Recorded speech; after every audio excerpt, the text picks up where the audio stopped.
Today, we will be hearing from Dr. Robert Hart, the Associate Chair of the Department of Earth, Ocean, and Atmospheric Sciences at Florida State University. He will be describing a leadership challenge he faced when confronted by students regarding misconduct by their attached professor. Please note that due to the sensitivity of this scenario, Dr. Hart has asked to provide an interview via audio only. Um, Several years ago, students came forward to complain about a certain colleague, and with some pretty serious allegations, and it was really the first time of that level, and I had to obviously decide how to respond to it pretty quickly. In this case, it was about ethical behavior, unethical behavior, and emotional abuse, and other types. And it was more than one student, and pretty quickly I had to set up a meeting with the chair, with the student, to basically take a statement, basically, from the student on what happened. It was a combination of things. One was the the professor was the landlord for several of the students, and so it was a massive conflict of interest to start with. But also, there's laws within the state about what a landlord can and cannot do.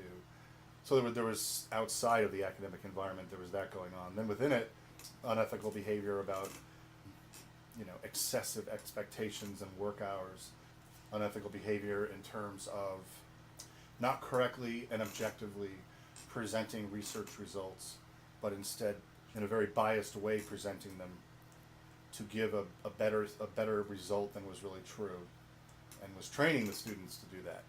There were some allegations of slapping, physical harm. Here's a quick recap with some details filled in.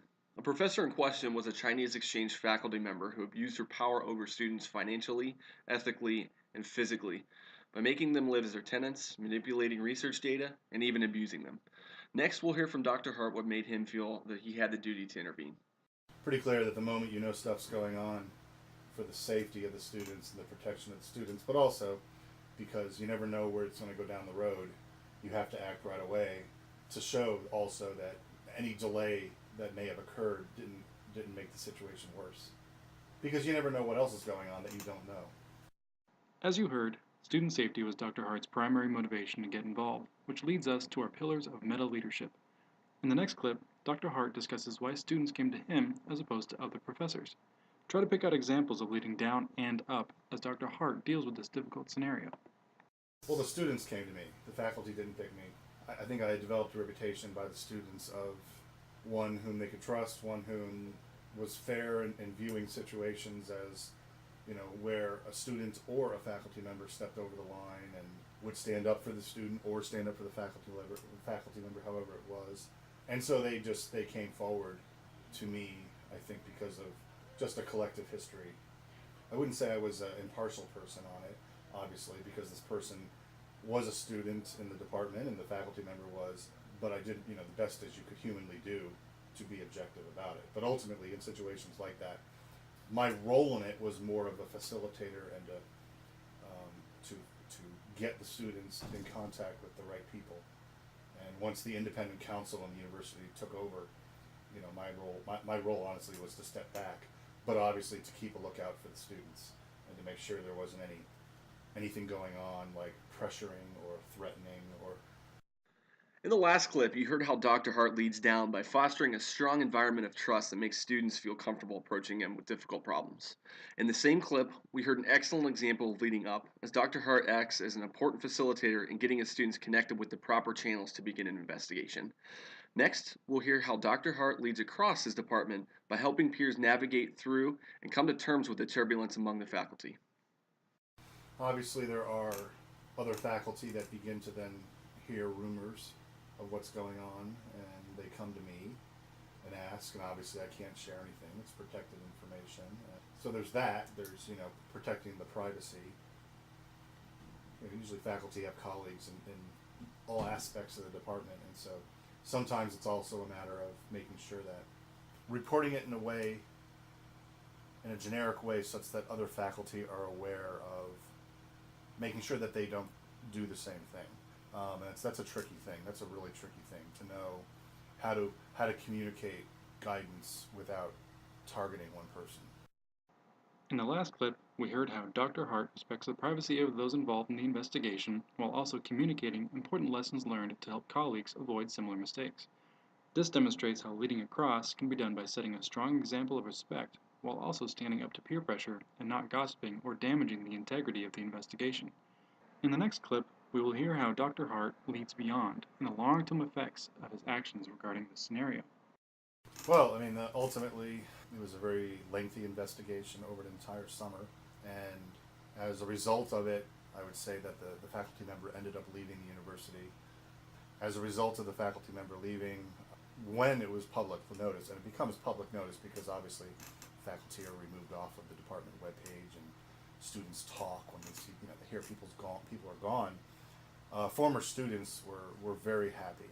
Graduated students were very happy to hear about this because they had known that they had not wanted that person to be there. They had known them to be unfair and all other sorts of things, and so it definitely improved the quality of the department from a student perspective, from a reputation perspective, but of course, like most things, the faculty that are often the most aggressive and bend the rules or push the limits are often also the most productive.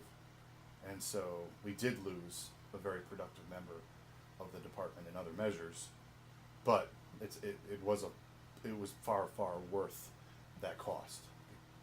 And I think the faculty member may have lost their job at the next institution they went to. I don't know where, but as you might imagine, word travels quickly, and at conferences I would go to, everybody would come up to me and ask me what happened. Always. There were obviously several far-reaching effects of this investigation. There were positive effects of Dr. Hart's leadership for the students, but negative effects for the department and the university in terms of staff lost, as well as the reputation of the department.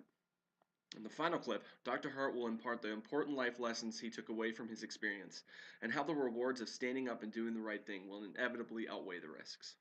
It's often easy to overlook it when you see things that are wrong. It's the easy way out. It doesn't complicate things for you. But I imagine there's always a nagging feeling that you should have done something more. Knowing that the right thing was done and that it was acted upon. That the students that came forward were very brave, courageous, and took great risk at doing it to their own career. It's short-term complication, but it's long-term. It's one of those things that makes you feel proud what you've done. You've done it. There's no doubt that what you did was right. Sometimes you just have to do the hard thing. The students that came forward, I was there at graduation for them, and they came up, ran up to me and hugged me. One of them was crying. And, it's moments like that any short-term risk or pain is all worthwhile. So don't hesitate. If you have any doubt, if there's any instinct, if there's anything going on, you feel like the hairs are standing up on the back of your neck and something's not right, trust those feelings.